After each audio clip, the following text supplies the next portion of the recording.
So చాలామంది క్యాన్సర్తో బాధపడుతున్నారు. అసలు క్యాన్సర్ లక్షణాలు ఎలా ఉంటాయి? అసలు క్యాన్సర్ ఎలా వస్తుంది?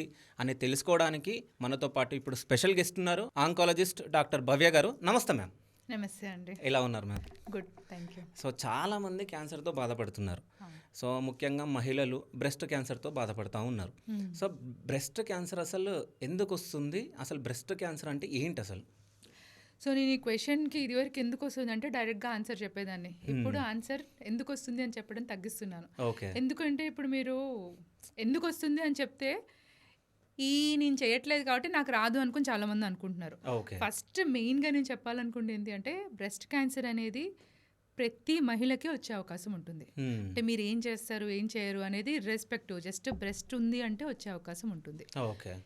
కొంతమందికి ఎక్కువగా వచ్చే అవకాశం ఉంటుంది. సో ఎవరికి వస్తుంది ఎక్కువగా వస్తుంది అనే క్వశ్చన్కి ఆన్సర్ అనమాట అది. ఎవరికి ఎక్కువగా వస్తుంది అనుకుంటే మనం స్మోకింగ్, చైల్డ్ బర్త్లో కూడా, అంటే మీకు బాడీలో ఈస్ట్రోజన్ అనే హార్మోన్ ఉంటుంది. దాన్ని అపోజ్ చేయడం ఎప్పుడవుతుంది? ప్రెగ్నెన్సీ అవుతున్నప్పుడు అది ఆగిద్ది అనమాట. సో ఆ ప్రెగ్నెన్సీ సంవత్సరం ఆగిద్ది.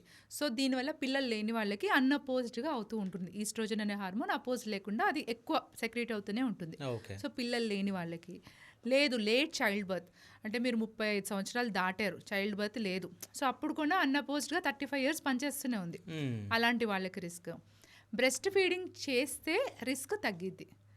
సో చెయ్యని వాళ్ళకి కొంచెం ఎక్కువ రిస్క్ ఉంటుంది కంపేర్ టు నార్మల్ పీపుల్. ఇది కాకుండా alcohol, diet, fatty diet, genetic history. మనకి ఫ్యామిలీలో హిస్టరీ ఉండాలి. హిస్టరీ అన్న వెంటనే మాకు చుట్టాల్లో ఎవరెవరికి పిలిచిన వాళ్ళకి ఒక్కళ్ళు క్యాన్సర్ వచ్చింది, అది ఫ్యామిలీ హిస్టరీ సిగ్నిఫికెంట్ కాదు. సిగ్నిఫికెంట్ ఫ్యామిలీ హిస్టరీ అంటే యంగర్ ఏజ్ గ్రూప్లో వచ్చి ఉండాలి, అలాగే ఎక్కువ మందికి. Okay. So and breast cancer వచ్చిన వాళ్ళకి బ్రెస్ట్ క్యాన్సర్ అనే కాదు, కొన్నిసార్లు కోలన్ క్యాన్సర్ ఉంటుంది ఫ్యామిలీలో, మనకి అయినా బ్రెస్ట్ క్యాన్సర్. ఆ జీన్స్ అనేవి ఒక పర్టికులర్ టైప్లో ఉంటాయి. సో వాళ్ళకి ఫ్యామిలీ హిస్టరీ ఉన్న వాళ్ళకి కూడా ఎక్కువ వచ్చే రిస్క్ ఉంటుంది. ఓకే.